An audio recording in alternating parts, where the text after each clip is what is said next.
வணக்கம். சாரிண்ணா, கொஞ்சம் உங்களுக்காக தான் நான் வேகமாக. நீங்கள் எப்படி வந்து ஷூட்டிங் ஸ்பாட்டில் எங்கெல்லாம் மேட்சிங்லாம் அந்த மாதிரி ரோட்டில் எல்லாரையும் சற்றென்று மாறுது வானிலை ரொம்பவே ஸ்பெஷலான ஒரு படம். நான் படம் நடிக்கும் போது எனக்கு என்ன ஃபீல் ஆச்சுன்னா, நான் விஜய் சார் கூட நடிக்கணும்னு எனக்கு ரொம்ப ஆசை. பட் அப்போ தான் அவர் வந்து அனௌன்ஸ் பண்ணார், இந்த மாதிரி வந்து அரசியலுக்கு வரப்போகிறேன்னு. பட் அவர் கூட நடிக்காத ஒரு இதை வந்து ஜெய் சார் கூட நடிக்கும்போது எனக்கு சந்தோஷமாக இருந்தது.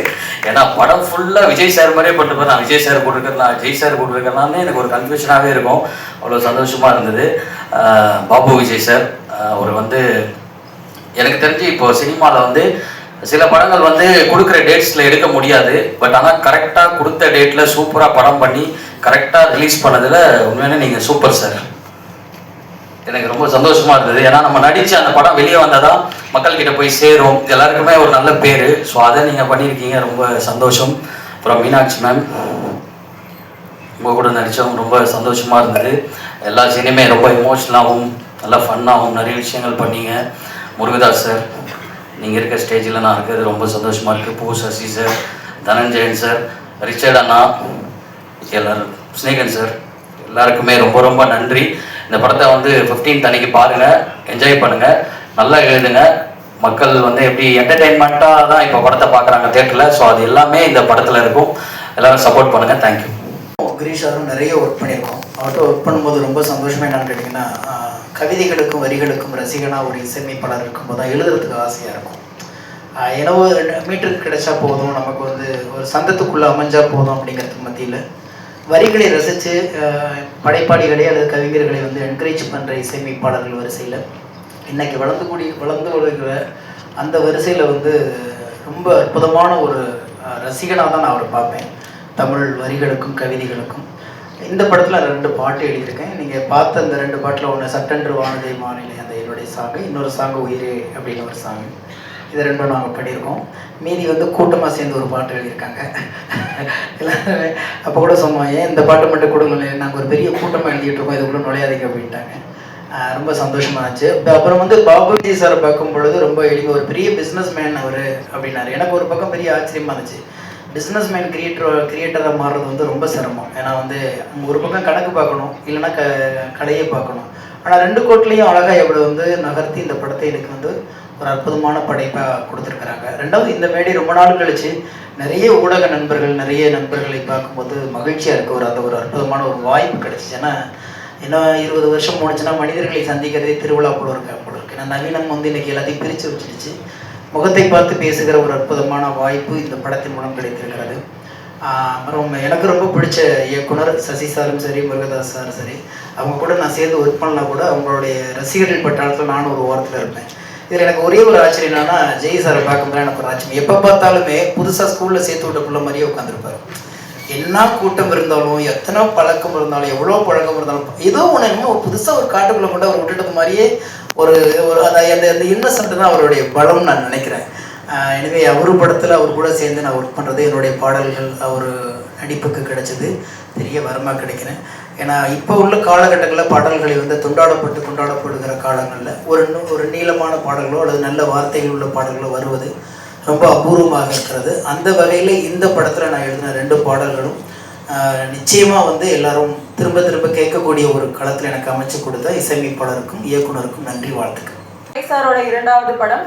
It was absolute pleasure working with him again. And special mention to Richard sir, எங்கள் எல்லாரையும் ரொம்ப ரொம்ப அழகாக காட்டினதுக்கு. அண்ட் மிச்ச cast and crew everybody, thank you so much. So 15ஆம் தேதி மே 15th படம் ரிலீஸ் ஆகுது. ஸோ எல்லாரும் வந்து உங்கள் ஆதரவை கொடுப்பீங்கன்னு நம்புகிறோம்.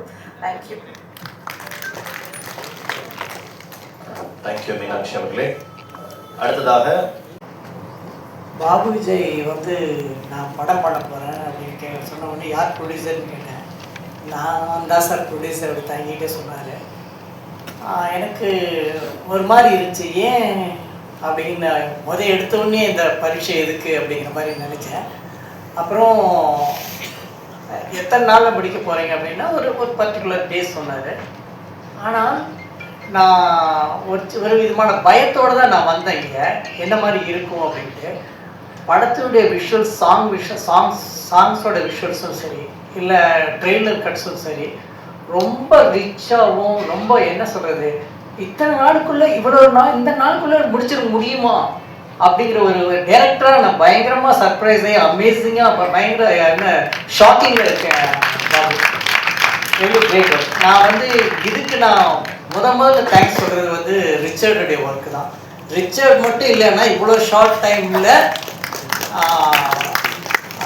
இந்த குவாலிட்டி கண்டிப்பாக கொடுத்துக்க முடியாது. Hats off Richard, hats off. அப்புறம் கிரீஷுடைய மியூசிக் ரொம்ப இன்ட்ரெஸ்டிங்காக இருந்தது, சாங்ஸும் சரி. இதுக்கப்புறம் இந்த பாரதியார் சாங்கில் ரேப் மிக்ஸ் பண்ண விதம் ரொம்ப நல்லா இருக்கும். Great, very nice.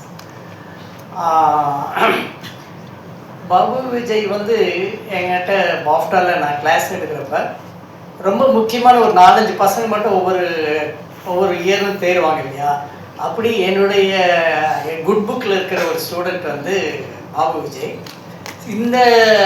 இவருடைய படங்கள் இவங்க நமக்கு எக்ஸாமுக்கு டெஸ்ட் பண்ணுறாங்க ஷார்ட் ஃபில்ம் இருக்குல்ல, அந்த ஃபில்மே சொல்லிவிட இங்கே யார் அப்படின்ட்டு. அப்படி நான் ரொம்ப மார்க் பண்ணி வச்சுருந்த ஒரு ஸ்டூடெண்ட் பாபு விஜய். இவருடைய படம் எப்படி இருக்கும் அப்படிங்கிறத ரொம்ப ஆர்வமாக உங்களை மாதிரி இந்த ட்ரெய்லர்லாம் பார்க்கறதுக்கு முன்னாடி ரொம்ப ஆர்வமாக இருந்திருக்கேன். பாபு விஜய் அவர் எங்கிட்ட சொன்னப்போ அவருடைய கோர் பாயிண்ட் மட்டும் சொன்னார். அது ரொம்ப இயல்பாகவும் ரொம்ப நடந்த விஷயமாகவும் இருந்துச்சு.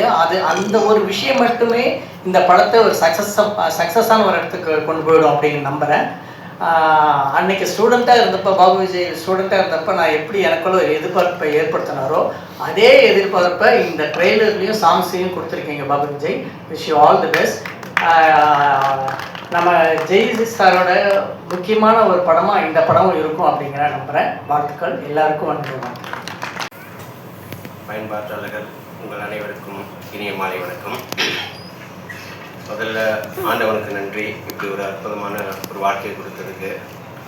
என்னுடைய பெற்றோர்களுக்கு மிகப்பெரிய நன்றி, அன்பு. அப்புறம் முக்கியமாக என்னுடைய மனைவி, அவங்க இல்லைன்னா நான் இல்லை. அவங்களால தான் இன்றைக்கி நான் இருக்கேன்.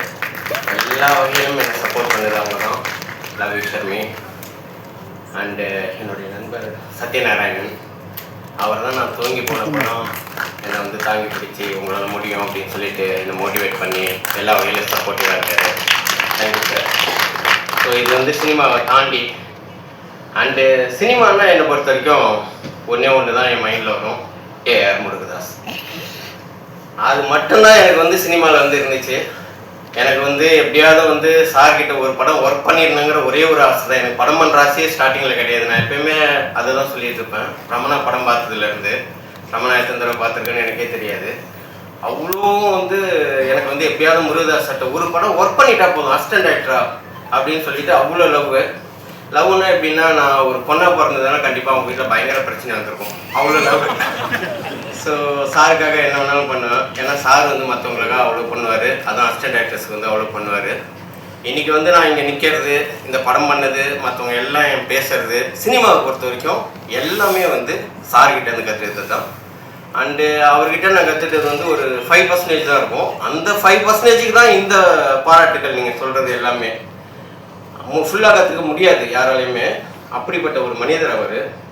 ஏன் இதை சொல்கிறேன்னா, ஒரு படம் இப்போ இவங்க சொல்கிறாங்கல்ல எல்லாரும், அவர் அவ்வளோ இப்படி பண்ணுவார் அப்படி பண்ணுவார், கரெக்டாக டிசிஷன் எடுப்பார்னா எங்களை பண்ண விடுவார்.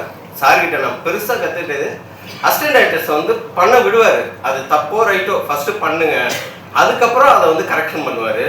அண்டு அசிஸ்டன்ட் டைரக்டர் எப்படி ட்ரீட் பண்ணும் அப்படிங்கிறது சார் பயங்கரமான ஒரு எக்ஸாம்பிள். அவர் கூட அசிஸ்டண்டாக இருக்கும்போது நம்மளுக்கு வெளி உலகமே எதுவுமே தெரியாது. அவ்வளோ அசிஸ்டன்ட் டைரக்டர்ஸ் அவர் கூடவே வச்சிருப்பார். எல்லா விஷயம் ஷேர் பண்ணுவார். எல்லாமே அதெல்லாம் மற்றவங்களாம் சொல்லுவாங்களான்னு தெரியாது, அவ்வளோ விஷயங்களை ஷேர் பண்ணுவார். ரொம்ப தேங்க்யூ சார். சொல்லுன்னு தெரியல. ரொம்ப சார் கூட சார் ஆக்சுவலி நான் வெளியில் ரொம்ப மிஸ் பண்ணேன்.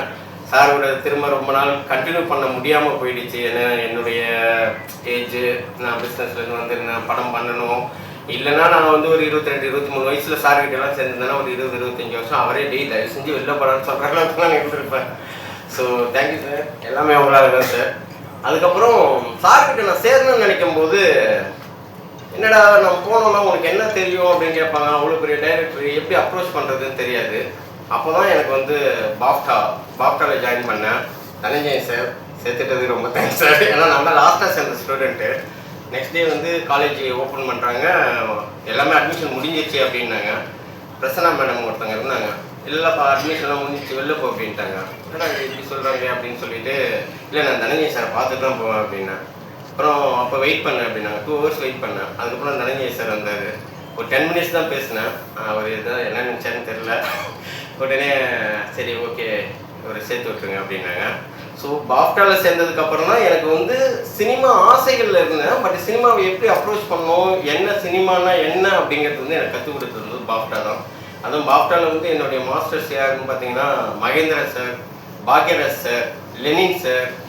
ஸோ அப்படிப்பட்ட பெரிய மாஸ்டர்ஸு அவங்களாம் இங்கே இல்லை, அதனால அவங்க நேம்ஸை ஃபஸ்ட்டு சொல்லிட்டேன். ராம் சார், ஸோ அவங்ககிட்டலாம் படித்தேன். முக்கியமாக வந்து சசி சார் வந்து நான் எல்லா கிளாஸ்லையுமே கொஞ்சம் நிறைய பேசுவேன், எல்லாத்தையுமே நிறைய பேசுவேன். பட் சசி சாரை பார்க்கும்போது எனக்கு என்னமோ ஒரு மாதிரி பயமாக இருக்கும். அவர் முருகதாஸ் சார் மாதிரி இருக்கிறதாலையா என்னன்னு எனக்கு தெரியாது. அவர்கிட்ட மட்டும் நான் அவ்வளோ பேசவே மாட்டேன், ரொம்ப சைலண்ட்டாக இருப்பேன். பட் ஆனால் சார் வந்து ஃபஸ்ட்டு டைம் வந்து அவர் சொன்ன ஒரு வார்த்தை தான் சினிமாவில் வந்து எனக்கு வந்து ஃபஸ்ட்டு நான் வந்து சினிமாவை கற்றுக்கிட்டது எனக்கு அங்கேருந்து தான் ஆரம்பிச்சிச்சு இன்றைக்கி வரைக்கும். இனிமேல் நீங்கள் பார்க்குற எல்லாத்தையும் வந்து சும்மாவே மற்றவங்க பார்க்குற மாதிரி பார்க்கக்கூடாது, அதை ஒரு ஷார்ட்டாக பார்க்கணும். இதை கம்போஸ் பண்ணால் எப்படி இருக்கும், இப்போ நீங்கள் எல்லோரும் இப்போ பேசிகிட்டு இருக்கீங்க, எல்லாரையும் பார்க்குறீங்கன்னா நீங்கள் கேமரா வச்சிங்கன்னா அதில் என்ன கவர் ஆகும் அப்படி பார்க்கணும்.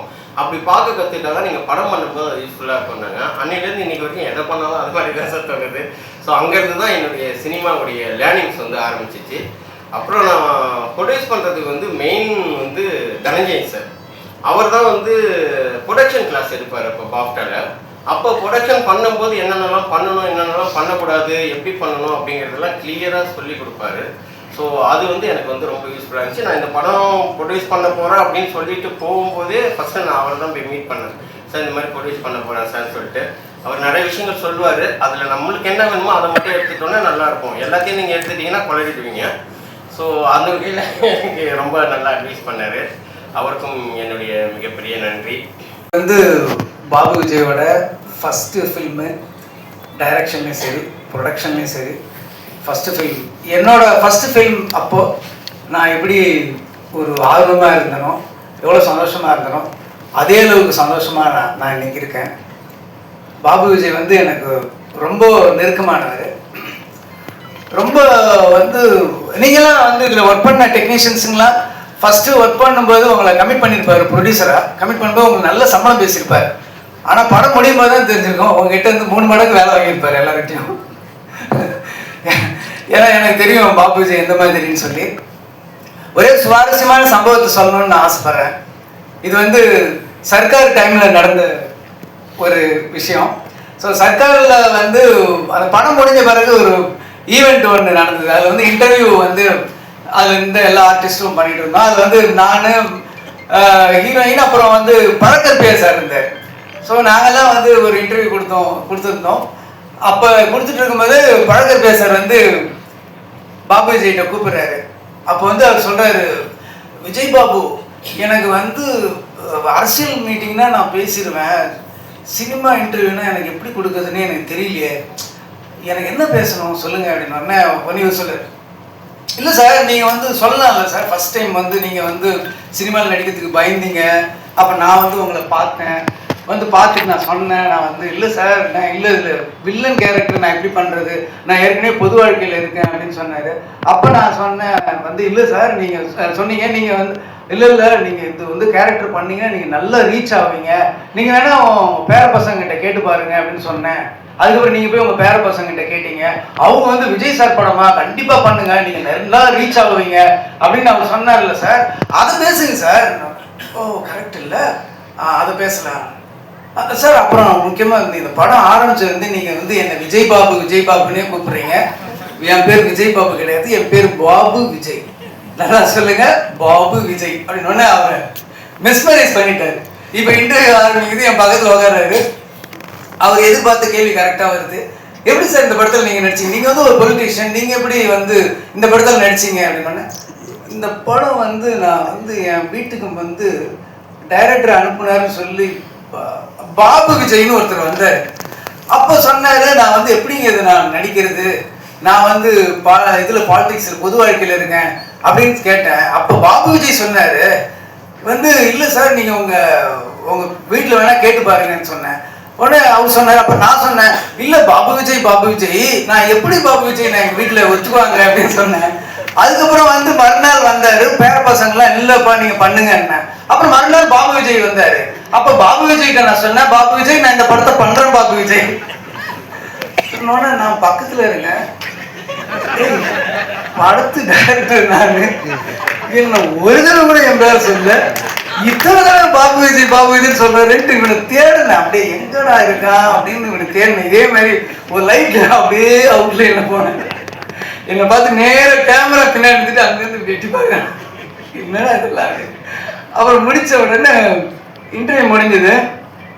உடனே வெளில வந்தோன்னா நான் கேட்டேன், என்னடா படத்து டைரக்டர் நானா நீயாடா, உன் பேர் இவ்வளோ தடவை சொல்றாரு, என் பேர் ஒரு தடவை கூட சொல்ல அப்படின்னா. சார் விடுங்க சார், ஆத்துல போற தண்ணி அவன் அண்டாண்டா வந்துடுறான், நான் ஒரு சொம்பு தானே சார் அண்ணா, விடுங்க சார். அந்த மாதிரி ஒரு நெருக்கமான ஒரு முக்கியமா என்னுடைய கடினமான சமயத்துல அந்த படம் ரிலீஸ் ஆனப்போ அப்போ வந்து போஸ்டர்லாம் கிழிக்கிறது அப்படி இப்படின்ட்டு ஒரு பயங்கரமா நடந்தது. அப்போ வந்து அது இல்லாமல் என்னை வந்து அப்போ வந்து போலீஸ்லாம் துரத்திட்டு இருந்தாங்க. ஸோ அந்த டைமில் வந்து பாபு விஜய் வண்டி ஓட்டி ஒரு நல்ல டிண்டட் கிளாஸ் அதில் உட்காந்துக்கிட்டு 2 பேரும் போயிட்டு இருப்போம். அப்போ காசி தியேட்டர் பக்கத்தில் வந்து அவர் வண்டி ஓட்டுறாரு, நான் வண்டி பக்கத்தில் உட்காந்துருக்கேன். அந்த காசி தியேட்டர் வெளியில் வந்து போலீஸ் ஃபுல்லாக அந்த பேனர்ஸ் கட் அவுட் எல்லாம் கிழிக்கிறாங்க. அப்படியே நாங்கள் 2 பேரும் அப்படியே பார்க்குறோம், கண்ணில் இருந்து தனியாக வருது, என்னடா இப்படி போஸ்டரை கிழிக்கிறாங்களேன்னு சொல்லி. அந்த மாதிரி ஒரு கடினமான நேரத்துலையும் ஒரு ஹார்ட் டைம்லையும் எனக்கு வந்து பாபு விஜய் இதுல என்ன ஒரு காமெடினா, இன்னைக்கு காலையில் நான் கேட்குறேன், பாபு விஜய் என்னையா பேசுறது அப்படின்னு. சார் அன்னைக்கு ஒரு இன்சிடென்ட் நடந்தது இல்லை அப்படின்னு சொல்லி இன்னைக்கு அதை மறுபடியும் இதை பேச வச்சுட்டோம் பார்த்தீங்களா. ஸோ அதுதான் பாபு விஜயோட டேலண்ட். ரொம்ப ஒரு சின்சியர். என்கிட்ட இருந்த உதவி இயக்குநர்கள் ஒரு 12 பேர் டைரக்டர் ஆகியிருக்காங்க இது வரைக்கும், எல்லா லாங்குவேஜ்லையும் சேர்த்து. அதில் இன்னைக்கு வந்து பாபு விஜயோட ஒரு ஃபர்ஸ்ட் டே அப்படிங்கும்போது எனக்கு வந்து ரொம்ப ஹாப்பியாக இருக்குது. டெய்லி வந்து ஒரு 7-7:30 அந்த டைமில் வந்து பார்த்தீங்கன்னா ஷார்ப்பாக நான் கீழே இறங்கும்போது வண்டியில் நின்றுட்டு இருப்பார். அவர் வண்டியில் சாஞ்சிட்டு நின்றுட்டு இருப்பார். ரொம்ப ஆச்சரியமாக இருக்கும். சில அசிஸ்டன்ட் டைரக்டருங்க தான் வந்து நம்மளை சோம்பேறி ஆகிடுவாங்க. எப்படின்னா நம்ம உட்காந்து ரெடி பண்ணி வர்றதுக்குள்ள ரிஹர்சல் அது இது எல்லாம் ப்ராக்டிஸ் பண்ணி பக்காவாக வந்து ஒரு தடவை ரிஹர்சல் பண்ணும்போது பார்த்துட்டு அப்படியே நம்ம டேக் போகலாம். அந்த அளவுக்கு என்னை வந்து சோம்பேறி ஆகினதுல பாபு விஜய்க்கு நிறைய பங்கு இருக்கு. அந்த அளவுக்கு ஒரு ஹார்ட் ஒர்க் பண்ணியிருக்காரு. ஃபர்ஸ்ட் டைம் வந்து டைரக்ஷன் அண்ட் ப்ரொடக்ஷன் பண்ணியிருக்காரு. இந்த படம் மிகப்பெரிய வெற்றி அடையணும். அதுக்காக நான் வந்து வாழ்த்துறது இல்லை, இறைவனை நான் வேண்டிக்கிறேன். கண்டிப்பாக இந்த படம் பெரிய சக்ஸஸ் ஆகணும். அதுக்கப்புறம் அந்த படத்தில் கதாநாயகன் ஜெய்க்கும் எனக்கும் ஒரு நல்ல ஒரு கனெக்ட் உண்டு. என்னோட ப்ரொடக்ஷனில் ஃபர்ஸ்ட் படம் எங்கேயும் எப்போதுலேயும் அவர் தான் ஹீரோ பண்ணார். ஸோ ஒரு லக்கு இருக்குது. அதே மாதிரி ராஜாராணி என்னோட ப்ரொடக்ஷனில் 2வது படம் பண்ணார். ஸோ இது 3rd ஃபில்ம். ஒரு ஹாட்ரிக் வெற்றியை வந்து நீங்கள் வந்து என் அசோசியேஷனில் நீங்கள் நடக்கணும் அப்படின்னு சொல்லி நான் வாழ்த்துறேன். ரொம்ப நல்ல ஆர்டிஸ்ட்டு, அற்புதமான நல்ல டைமிங். அவர் சினிமாவை விட பர்சனலாக நீங்கள் பேசி பார்த்தீங்கன்னா அந்த டைமிங் காமெடிலாம் ரொம்ப நல்லா பண்ணுவார். ஏன்னா எங்கேயும் எப்போதும் ரிலீஸ் அப்போ நாங்கள் வந்து ஒரு டூர் தியேட்டர் விசிட் மாதிரி போனோம். அப்போ அவரோட சென்ஸ் ஆஃப் ஹியூமர் அந்த டைமிங்கை என்னை ரொம்ப ஆச்சரியப்படுத்துச்சு. ஜெய்சாருக்கும் இது வந்து ஒரு பெரிய வெற்றி படமாக அமையணும்னு நான் வேண்டிக்கிறேன். அப்புறம் இந்த படத்தோட ஹீரோயின் மீனாட்சி வந்து இவங்க வந்து ஒரு கிளாசிக்கல் டான்ஸர். எனக்கு இவங்களை முன்னாடி தெரியும், ரொம்ப முன்னாடி தெரியும் அவ்வளோதான். என் பொண்ணு வந்து இவங்க 2 பேரும் ஒரே டீச்சர்கிட்ட வந்து குருக்கிட்ட வந்து கிளாசிக்கல் டான்ஸ் கற்றுக்கிறாங்க. என் பொண்ணு வந்து 10th படிக்கிற சின்ன பொண்ணு தான். ஸோ அந்த டைமில் வந்து இவங்களை நான் பார்த்துருக்கேன். ஸோ அவங்களுக்கும் இது பாபு விஜய் வந்து சொன்னாப்புல இவங்க தான் அப்படின்னா, ஐயா எனக்கு தெரியுமே அப்படின்னு ஸ்டில்லு காமிச்ச உடனே தான் எனக்கு தெரிஞ்சுது. பட் அவங்க பேர் அப்புறம் தான் எனக்கு தெரிஞ்சுது. ஸோ இந்த படத்தில் ரொம்ப நல்லா நடிச்சிருக்காங்க. சாங்ஸில் ரொம்ப நல்லா இருக்காங்க. நல்ல ஒரு அப்பியரன்ஸ் இருக்குது. ஸோ உங்களுக்கும் நல்ல ஒரு எதிர்காலம் தமிழ் சினிமா கிடைக்கணும்னு நான் கடவுளை வேண்டிக்கிறேன். கேமராமேன் வந்து சொன்னார், ரொம்ப ஃபாஸ்ட்டுன்னு சொன்னார். எப்படிடா இவ்வளோ ஃபாஸ்ட்டாக பண்ணேன் அப்படின்னு கேட்டப்போ சொன்னேன், அப்படிலாம் இல்லை சார், நல்ல ரிச்சர்டு வந்து பயங்கர ஃபாஸ்ட்டாக பண்ணுறாரு அப்படின்னு சொன்னார். ஃபாஸ்ட்டாக பண்ணுவாங்க நிறைய பேர், ஆனால் ஃபாஸ்ட்டாக நல்ல குவாலிட்டியாக கொடுக்கறது வந்து சில பேர் தான் இருக்காங்க. நீங்கள் வந்து நல்ல குவாலிட்டி கொடுத்துருக்கீங்க. நல்ல ஒரு ப்ரொடக்ஷன் வேல்யூவை வந்து செலவு பண்ணுற பணத்தை ஸ்க்ரீனில் காட்டுறது தான் வந்து ஒரு கேமராமேன் ஒரு கஷ்டமான வேலை. அது ரொம்ப காமிச்சிருக்கீங்க. நிறைய லொக்கேஷன்ஸ் போயிருக்கீங்க. கொடைக்கானல் போய் அவுடோரில் போய் அவ்வளோ ஃபாஸ்ட்டாக ஷூட் பண்ணதெல்லாம் ஒரு பெரிய விஷயம். ரொம்ப வாழ்த்துக்கள் சார் உங்களுக்கும். எடிட்டரும் ரொம்ப நல்லா பண்ணியிருக்காரு. மியூசிக் வந்து ரொம்ப நல்லா இருந்தது. பர்டிகுலராக இப்போ அந்த வீவேன் என்று நினைத்தாயும் நான் அந்த ஒரு வைப் வந்து சூப்பராக இருந்தது. கேட்கும்போதே ரொம்ப நல்லா இருந்தது. சாங்ஸும் விஷுவல்ஸ் எல்லாமே ரொம்ப நல்லா இருந்தது. ஸோ நிறைய தடைகளுக்கு அப்புறம் நிறைய போராட்டங்களுக்கு அப்புறமும் இந்த படத்தை வந்து பாபு விஜய் உங்கள் முன்னாடி கொண்டு வந்து சமர்ப்பிச்சிருக்கிறாரு. ஸோ இந்த படத்தை வந்து தியேட்டரில் பார்த்து, குறிப்பாக பத்திரிகை நண்பர்கள், தொலைக்காட்சி நண்பர்கள், யூடியூபர்ஸ் எல்லாமே இந்த படத்துக்கு நல்ல ஒரு ஆதரவு கொடுங்க.